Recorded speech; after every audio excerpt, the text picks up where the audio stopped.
वो पंजाब की तरक्की खुशहाली के लिए काम कर रही है। कौन सी तरक्की?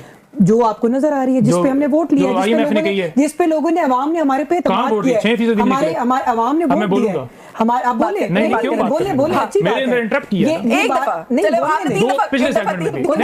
बोलने में खुशी है। ये देखिए ये जमहूरी अमल है, उसमें उनको बोलना चाहिए, मुझे बोलना चाहिए। लेकिन मेरा सवाल फिर भी ये किया जा रहा है, जेल का एक्सेस जो है वो ना मरियम साहिबा के पास है जो सुबह चलाती है, ना प्राइम मिनिस्टर के पास है जो मुल्क चलाते हैं।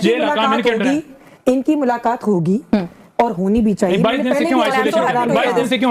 आपको पहले भी कहा, देखिए मेरी बात सुने, इनकी मुलाकात होगी जब ये लोगों को कहते हैं आपको दिन का सूरज जो है वो देखना नहीं देंगे, आप वफाक के ऊपर दावा बोल देते हैं, आप अवाम को कहते हैं इश्तिहार अंगेजी करते हैं, और जब आपके लोग कहते हैं कि चमड़ियां उतार देंगे, चमड़ी उतार लेंगे, कपड़े उतार लेंगे, देखिए ये उनका अपना बयान है, अपना बयान है, उसका अपना बयान है। फॉर्मर डिप्टी स्पीकर है, उन्होंने ये बयान आपके रिबटल में दिया है। उन्होंने पहले बयान नहीं दिया, उन्होंने रिबटल किया होगा। उन्होंने अपनी इलेक्शन कैंपेन के दौरान की बात कही है कि अगर यहाँ पे कोई चीज ऊपर हुई तो मैं वर्दियां और चमड़ियां उतरवा दूंगा। जब आप लोगों को दिन सरकारी अमले को धमकियां देते हैं, जब आप जो है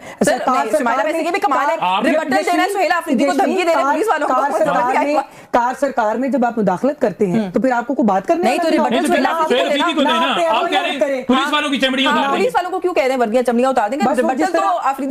नहीं तो इलेक्शन कमीशन के जो अरकान थे, जो अमला था, उन्होंने इनका क्या कसूर किया था? उनको किस वजह से कहा कि अगर आपने ये इलेक्शन कमीशन ने 8 फरवरी को डाका मारा तो डाके को कहा कि इस दफा डाका ना मारा जाए। अगर आपने ये काम ना किया तो आपको मैं दिन की रोशनी फिर इलेक्शन ना हो, रात को आपको फिर भी डाका मारा गया, फिर कुछ किया, फिर अफरीदी ने कुछ किया, किसी को मौत की नींद सुलाया, यही कहा कि फ्री इलेक्शन नहीं रहने दूंगा। अच्छा, दो चीजें क्विकली। एक तो मैं मियां साहब की स्टेटमेंट पे आपसे बात करूंगी, लेकिन मियां साहब ने कहा कि मुल्क की मौजूदा माशी सूरत हाल के जिम्मेदार खान साहब हैं। एहसन इकबाल कहते हैं कि हाईएस्ट बेरोजगारी है इस वक्त 21 साल की बुलंद तरीन सतह पर है, उसका जिम्मेदार IMF है। आप लोगों की कोई गलती नहीं है किसी भी चीज में, कहीं IMF जिम्मेदार है, कहीं खान साहब जिम्मेदार है, कहीं पीपल्स पार्टी जिम्मेदार है, आप सब अच्छा करते हैं। यशवीन बात यह है कि हमें टिक के इक़्तिदार में मौका ही नहीं दिया गया। जिस वक्त भी नवाज शरीफ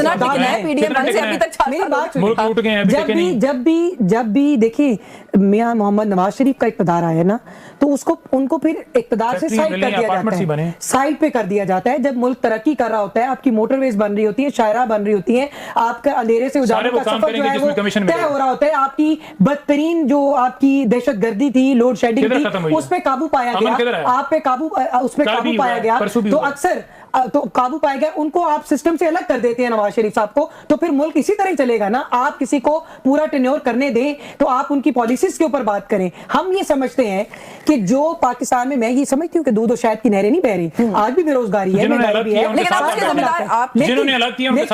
इन्होंने देखिए, इन्होंने अपने जो 3 साल इनका जो दौर था और जो बड़ा तवील 10 साल 12 साल हो गए इनको KPK की हुकूमत करते हुए, इनकी जो पॉलिसीज हैं उनको आप नहीं देख रहे। वक्त खत्म हो गया मेरे पास, वरना मैं इस पे जरूर बात करती, लेकिन जो बात अभी पंजोता साहब आप कर रहे थे ना सर कि कल भी हुआ, परसों भी हुआ, लॉ एंड ऑर्डर की सिचुएशन पर तो सर आप लोग भी नहीं बैठ रहे ना, बड़ा हसास मामला है, आप लोग को बैठना पड़ेगा।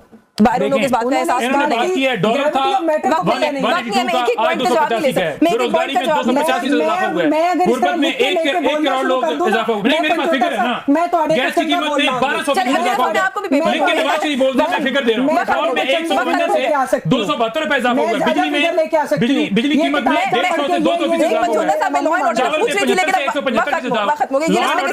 के ऊपर कंट्रोल करना हमारा काम है, अंदर मामला सारे बहुत शुक्रिया पंजोता साहब, वक्त खत्म हो गया। मैं